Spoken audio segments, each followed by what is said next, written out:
If you're here, it's probably because you feel like 2026 could be and should be more than just another year. Well, you're looking at a blank page, and in this explainer, we're going to hand you the pen. Let's get right into it. And this right here is our starting point. This quote is probably the single most important idea we're going to talk about today.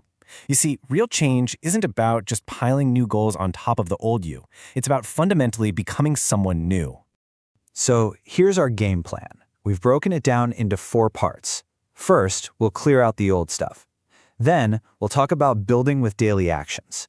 After that, we'll dive into mastering your inner state of mind.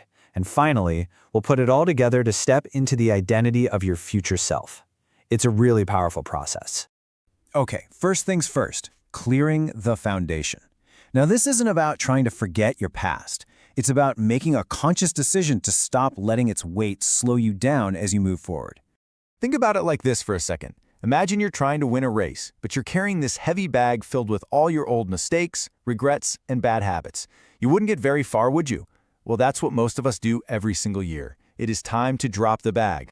So how do we actually do it? Here are 3 things you can do right now.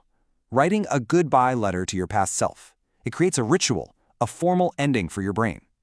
Identifying 3 toxic habits. Well, you can't defeat an enemy you don't name. And changing your environment. Even if it's just cleaning your desk, sends a powerful signal to your mind that a new season has officially begun. You know, letting go of the past also means seriously upgrading your mindset. And what I love about this definition is that mindset isn't just about thinking positive. It's the actual lens you view your entire life through. And if that lens is cracked with self-doubt, every single opportunity is going to look like a risk. And this is one of the fastest ways to change that lens. Your brain is basically a search engine. It will answer whatever question you ask it. So if you ask a weak question like, why am I like this? It will find all the evidence for why you're failing. But if you ask a power question like, what's one small step I can take? Suddenly, your brain starts looking for solutions. Okay, on to section 2. Now that we have a clear foundation, we can actually start building. And we're not going to do it with some grand, sweeping gesture. We're going to do it through small, consistent daily actions. A really powerful way to build is to just focus on mastering one useful skill this year. Instead of trying to learn 5 things at once, just go deep on one.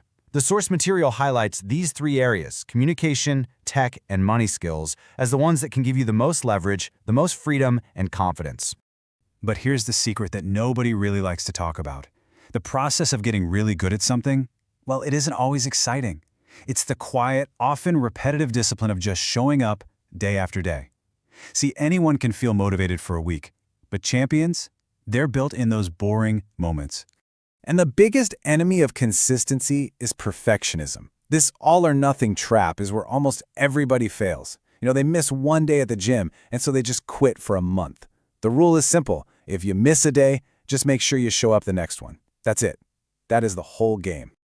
Now, having the right habits is great, but it's not enough if your inner world is a chaotic mess. Section 3 is all about mastering your inner state, because any success that's built on top of internal chaos is just a house of cards waiting to fall.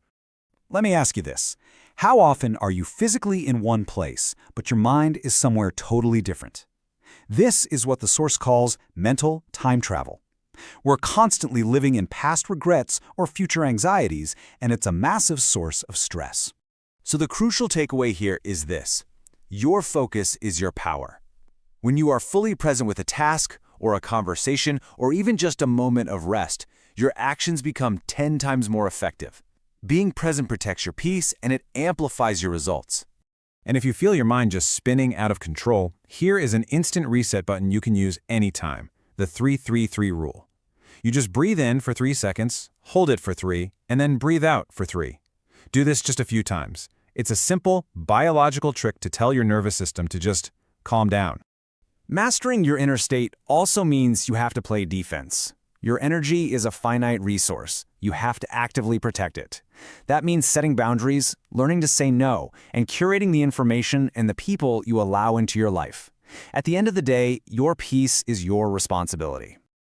This brings us to our final and honestly most powerful section. We've cleared the past or building habits. We've found our center. Now it's time to evolve. Because true change isn't just about doing different things. It's about becoming a different person. This slide shows the most critical mental shift you can possibly make. Stop chasing behaviors and start building an identity. Instead of saying, I want to wake up earlier, which implies struggle, you declare, I am the kind of person who wakes up early. The behavior just naturally follows the identity. So, how do you build that new identity? You don't wait around to feel confident or ready. You act your way into it. You literally rehearse being that person. It's the classic act as if principle, and it is how you build real, lasting confidence from the inside out. And here is your daily practice. In any moment of decision, big or small, just ask this simple question. Then do that thing. Even if your voice shakes a little when you speak up, even if waking up early feels strange at first, every single action is like casting a vote for your new identity. So, we've laid out the entire blueprint. The old foundation is cleared and all the tools are in your hands. The new chapter of your life doesn't start on January 1st. It starts the moment you decide it does. So the only question left is this. What's the very first